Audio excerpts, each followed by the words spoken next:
The K-Files is brought to you by John Barnes Electric, your full-service electrical company, serving Rocky Mount and surrounding areas. Locally owned, locally recommended, available 24/7. Call today for a free estimate, 442-7002, 442-7002.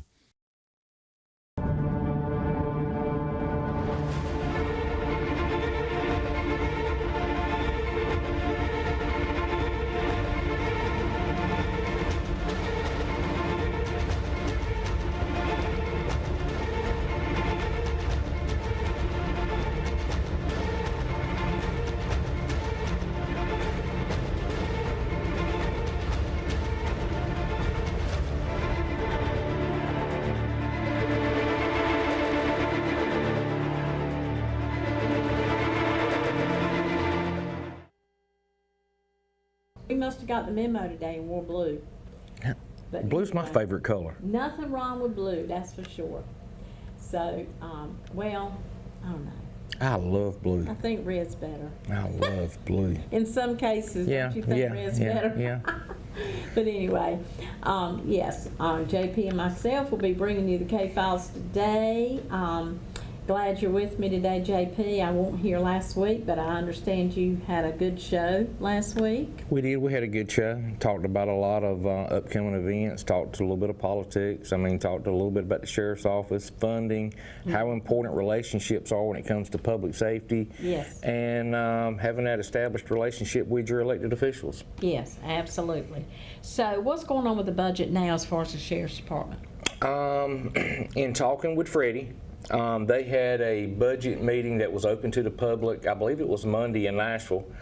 It looks like the sheriff's going to get, he asked for 7 positions. And you know, the sheriff doesn't just pull these numbers out of thin air.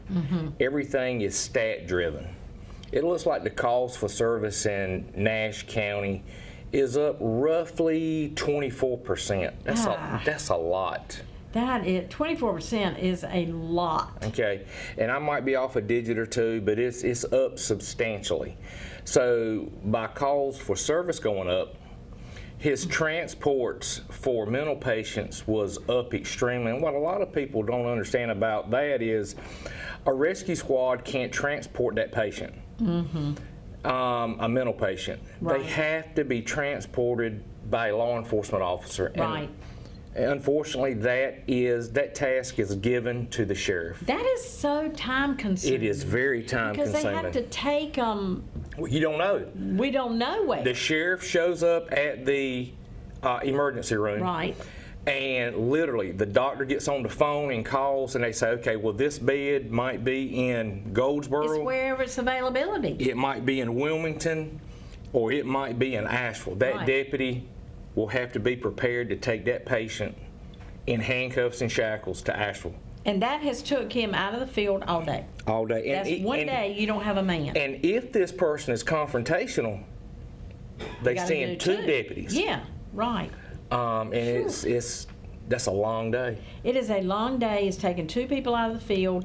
I get that. And the mental health crisis is not getting any better because funding has been cut for it so much that, and I didn't even realize I was in the emergency room with somebody not long ago. Wasn't bad, but I'm just a friend, and I noticed it was an overflow. They said, well, we're an overflow, and I said, there's a sign up there that says behavioral health. They said, yeah, we have a part of the emergency room now that's separate for behavioral health. They had to do it because they were coming in just mixing among the other people, and it wasn't good. You know, when I first got in law enforcement in 1995, my engagements with people who had mental health issues was like non-existent. I mean, rarely did you come in contact with someone. Yeah. And if you look at YouTube or Facebook posts or TikTok, look at the number of people that law enforcement is coming in contact with that clearly have mental issues. Yeah. And it's because funding with different state agencies across the nation, they're turning these people out and trying to serve them over the phone or in a home setting, things like that, where 20 years ago, 30 years ago, they were in Dorothea Dix. They were in a mental institution somewhere. Right. And these places have closed. That's right. These people are on the streets. Law enforcement Not is having good. to engage them. And I think that's why you've seen an uptick in use of force with law enforcement. I think that's why you've seen an uptick in the use of deadly force against people. It's these mental health patients. Yeah. And I've got a nephew who I absolutely love, good kid. He takes medication, but now if he does not take his medication, you've got your hands full. Right. Right. I mean, he is just as nice and laid back as I am right now, but he is a totally different person, combative, Yes. confrontive, If he doesn't get his if medicine. he does not have that medication. Yeah. And I'm afraid for him Yeah. if he had to come in contact with a law enforcement officer who didn't know him. Yeah, Because I could see exactly. a scenario where, you know, that officer might have to be, he might be forced into using deadly force. Yeah. Golly. But anyway, it looks like the sheriff's going to get, he asked for 7, but it looks like he's going to at least get 4 new positions that are, you know, very much needed. That is good. That is good. That's good to hear. Yeah, and the sheriff knows what he needs, and so he runs next year. Yes, that's right. He 26. is. So he'll be Yep. running next year. But you know, everybody loves Keith Stone. I tell you, I do. I can't even imagine anybody that would want to run against him because, why? Because he's doing such a good job. I mean, who else?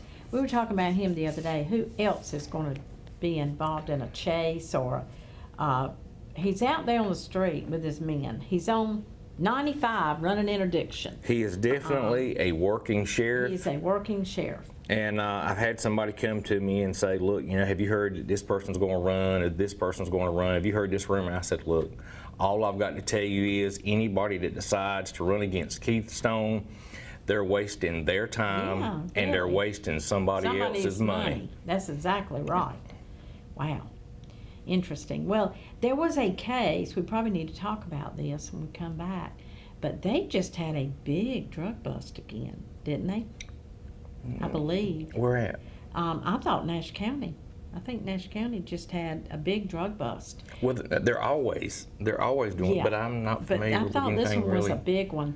But anyway, we will come back and talk about some more things right after this. But first, let's honor our sponsors. The K-Files is brought to you by John Barnes Electric, your full-service electrical company, serving Rocky Mount and surrounding areas. Locally owned, locally recommended. Available 24/7. Call today for a free estimate. 442-7002. 442-7002.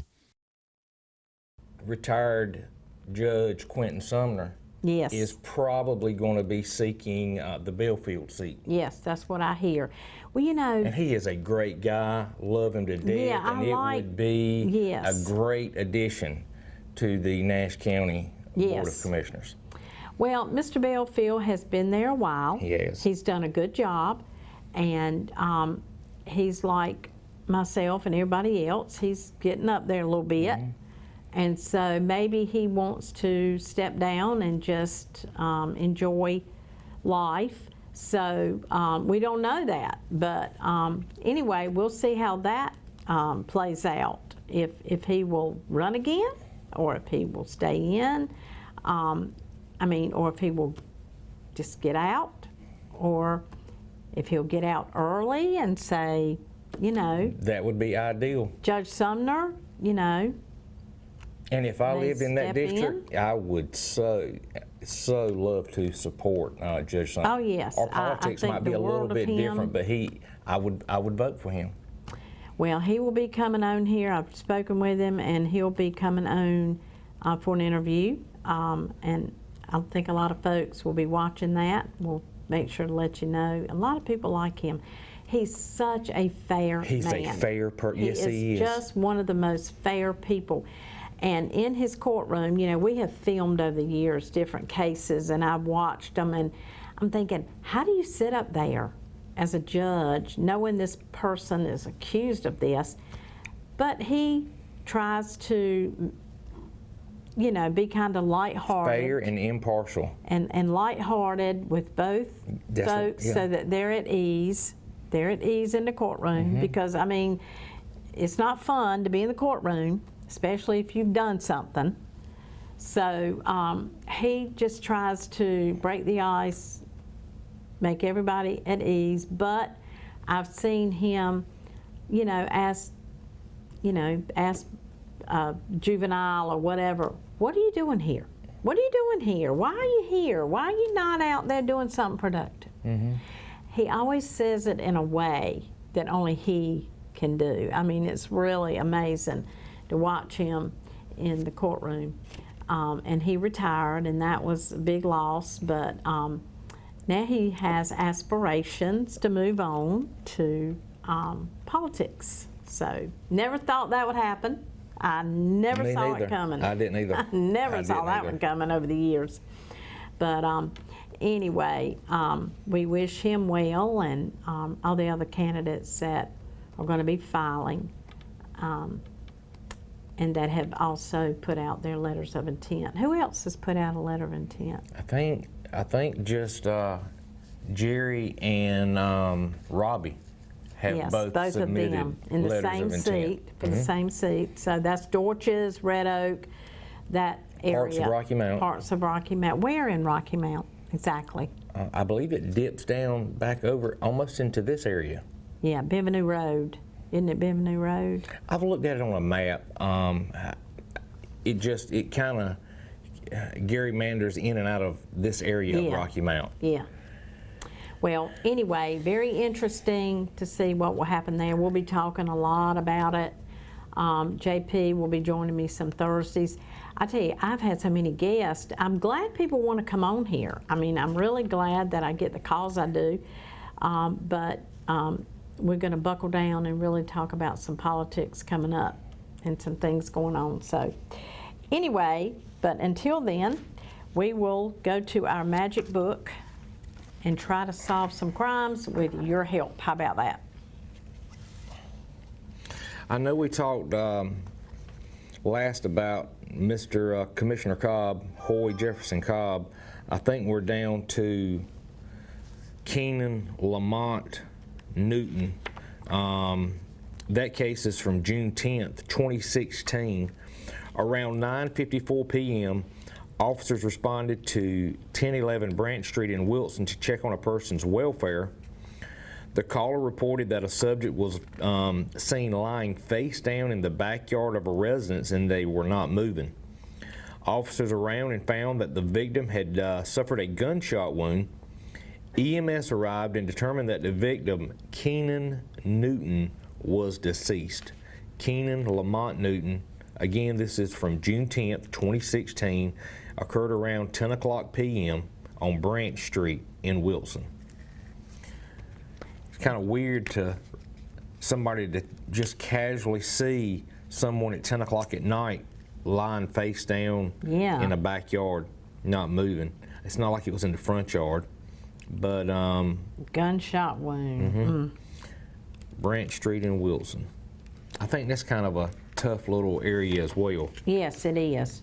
You know, to change the subject a little bit, and this was a gunshot. If you know anything about Keenan Newton on Branch Street in Wilson, please, there's the number.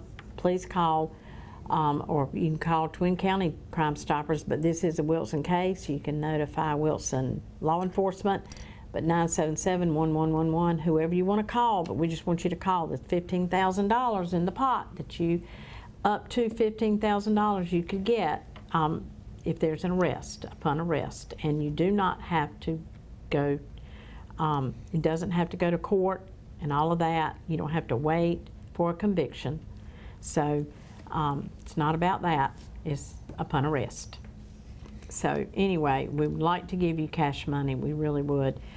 Right now, I'm understanding There is a ton of suicides right now. You know, I can't believe it.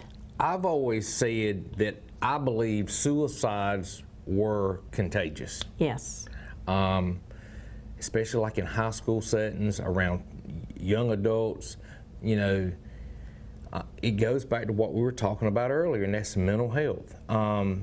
The COVID lockdown really affected the youth of this country. I don't care if it was kindergartners to kids in college. Kids, all of us require social interaction. Yes. And it leads to, I believe it leads to, you know, things like suicide. Yeah. Well, I knew of a personal case in the last couple of weeks that I've been to the funeral home, and a personal case that kind of hits. Sometimes people are sick and it's just bad and they just don't want to. But then again, so I talked to the funeral home and I said, you know, I said, how often are we having these and we don't know about them in our community? How often? And he said, You'd be surprised. he hesitated. He said, I have 3 right now. Right now. 3 of the people in his funeral home, right this minute. I was just appalled. I said, what? There's something wrong. We have to do something. Something has to be done. Yeah. You know, as you know, I'm married to a funeral director in Yes, you Baltimore. are. My wife is, and this is a conversation that we've had over the years, and we've noticed just in conversation an uptick over the past 5 years of people from young adults to the elderly. Yeah. Suicide. Yeah. I'm with sure older she's people, having some in there. With older people, you usually see it like with stress from finances. You see it with a health diagnosis. She's even seen a situation where, when I say an older gentleman, I mean an older gentleman, like in his 80s or 90s, who was caring for his wife. He got diagnosed with Alzheimer's. Oh. And he came home because he was caring for his wife, who was full-blown Alzheimer's. Yes. Bless his heart. And he came home and he shot her and then killed himself. Oh. And it wasn't out of anger, and I'm trying to look at it from his point of view, but he probably felt like, I want to take care of my wife, and this is my way out. Yeah. And that's sad. Gosh. But with young adults, it's typically social, Yeah. or the lack thereof. Absolutely. Or they have committed a crime and they know they're going to do the time, so they go ahead and take care of it. And a lot of times with that, you'll see them engage law enforcement, and I call it suicide by cop. They don't really have the guts or the courage to take their own Yes. life, and so they want to confront a law enforcement officer to force them. Which is terrible It for the law is. enforcement Yes, officer. it That is. is just terrible Yeah. for them to have that on their mind, on their conscience. Oh my gosh. It's just, And you see it because they're like, look, put the gun down or put the knife down, and they're like, shoot me. And they keep taking steps in, you know, mental illness. yes, absolutely. I just wanted to bring that up because it just came up in a situation that I knew recently. So I just want to bring that up when I found out. And look, if you're watching It's just so much and more you've than got I some thought. issues going on in your life, look, that's not a feasible. Taking your own life is not a feasible option. No. There is somebody in this world that loves you. Yes. I promise you. There's somebody in this world that cares for you. There's resources out here. Call 911. I promise you, there's resources out here that we can get to you and talk to you, and there's Yes. options available. And you know, these people leave behind children, and they then- don't understand. Yeah, you're hurting people that care about you, that know you, that work with you, Yes. that love you, Yes. and you know there's an alternative to doing something like that. Yeah. Absolutely, it is. All right. All right, this next case is James Graham. James Graham. This case is from June 8th, 2016. James Calvin Graham Jr. was found in a field on Cisterna Road in Wilson County, North Carolina. He was reported missing on June 6, 2016, and his car was found after being set on fire in the Buckhorn Landing community on June 4th, 2016. Oh, wow. His car was found after Okay, yeah, I being had to set kinda- on fire. Yeah. See, it says, so they must have waited to body- report him missing. Yes, was found in a field. Cisterna Road, Wilson. That's going to be out south of Bailey. Right. James Calvin Graham, June 8th, 2016. They found his car burned June 4th. Wow. That's kind of odd. It is. That is odd. And I was looking, he looks familiar, but you know, You know- during this time, there was several unsolved murders out 581 south of Bailey. Oh, really? Yes, there was. Well, this might have been one of them. Well, he was reported missing on June the 6th. And the car was found on June the 4th. So I guess they found his body after that. James Graham, if you know anything about this, we would certainly like to have your help. We really would. Authorities would like to solve this case, and families would like closure. We really want to give his family closure. They don't know what happened. So the next one is just a very short yeah. piece of information. Robert James Battle. Robert James Battle. This case is from July 14th, 2016. Mr. Battle was found shot in a vehicle on Eagles Terrace in Rocky Mount. And that's all we have. That's all July we know. 14th, 2016. Robert James Battle. Eagles Terrace, Rocky Mount. Eagles Terrace is in North Green. As a matter of fact, the street Eagles Terrace runs directly across from North Green Country Club. If you're going down Jeffries Road, from here, going down Jeffries Road, Eagles Terrace is to the left, North Green Country Club's to the right. That's where Eagles Terrace is. And he was found shot in a vehicle in the driveway, I guess, at his address. And we don't have the address, but it was on Eagles Terrace. That's all we know. So anyway, we got to take our break, come back with some more cases right after this. The K-Files is brought to you by John Barnes Electric, your full-service electrical company, serving Rocky Mount and surrounding areas. Locally owned, locally recommended, available 24/7. Call today for a free estimate, 442-7002. 442-7002. Okay, welcome back. All right. Well, the next case is one that we've had a phone call about from a relative. And they're just wondering why Wilson County is not, or the city of Wilson, whomever it is not doing anything she doesn't feel like. Yeah. And sometimes we feel like they're not doing anything with these cases when they really are. And that discussion just came up on here a few days ago with something. So you feel like nothing's being done, but it really is. Yeah. They can't tell you everything. It's an investigation. So anyway, but this was the quadruple murder in Wilson. Very high profile case. And you know, unfortunately, the wheels of justice turn extremely slow. And I've always said the rule of 48.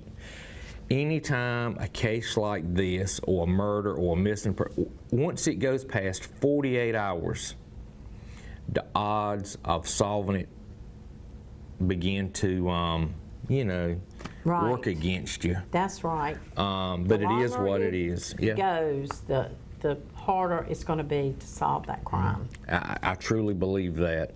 This is the case of Tammy Pierce, Selby Outland, Paul Pierce, and Nicole Privet. It was a quadruple homicide there in Wilson, Christmas Eve, December 24th, 2016. Police responded to a welfare check on Banks Lane in Wilson. Upon arrival, they found all 4 had been shot and killed inside of the residence. All 4 had been executed. Christmas Eve 2016. One of them was in the bathroom. I remember they found one of the bodies in the bathroom. And you know, this has been a tough case. I mean, why, people think, why can't you solve something that is this big? I mean, it's a quadruple. Somebody was after something, weren't they? What do you think? I mean, you know, I'd love to know each one of these victims' background, okay?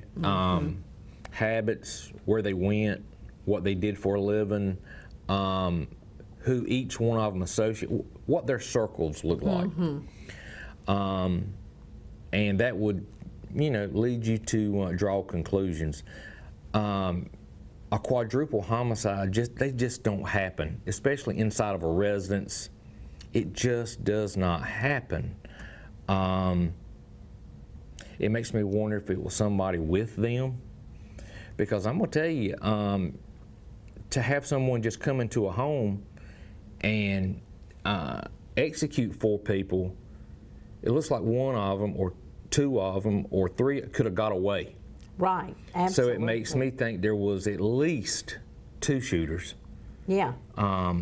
And I wonder if they were after one of these 4. Very, specifically, very probable. And then they're thinking, well, all these other people can identify us. They have seen me. That's right. They've seen me. They can identify us. We got to get rid of all of them. And if you've already made your mind up that you're going to pull the trigger on one, you don't think twice about pulling the trigger on 4. Right, exactly.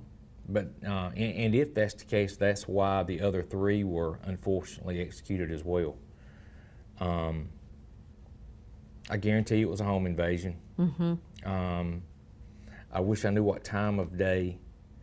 Yeah, we don't have very many details, No. and our chances of getting details are slim to Yeah. none, because this is a Wilson case, and Wilson doesn't really cooperate with us like Rocky Mount, Nash, Edgecombe, Halifax does. Yeah. It's unfortunate because we have an awful lot of Wilson cases in this book. We really do.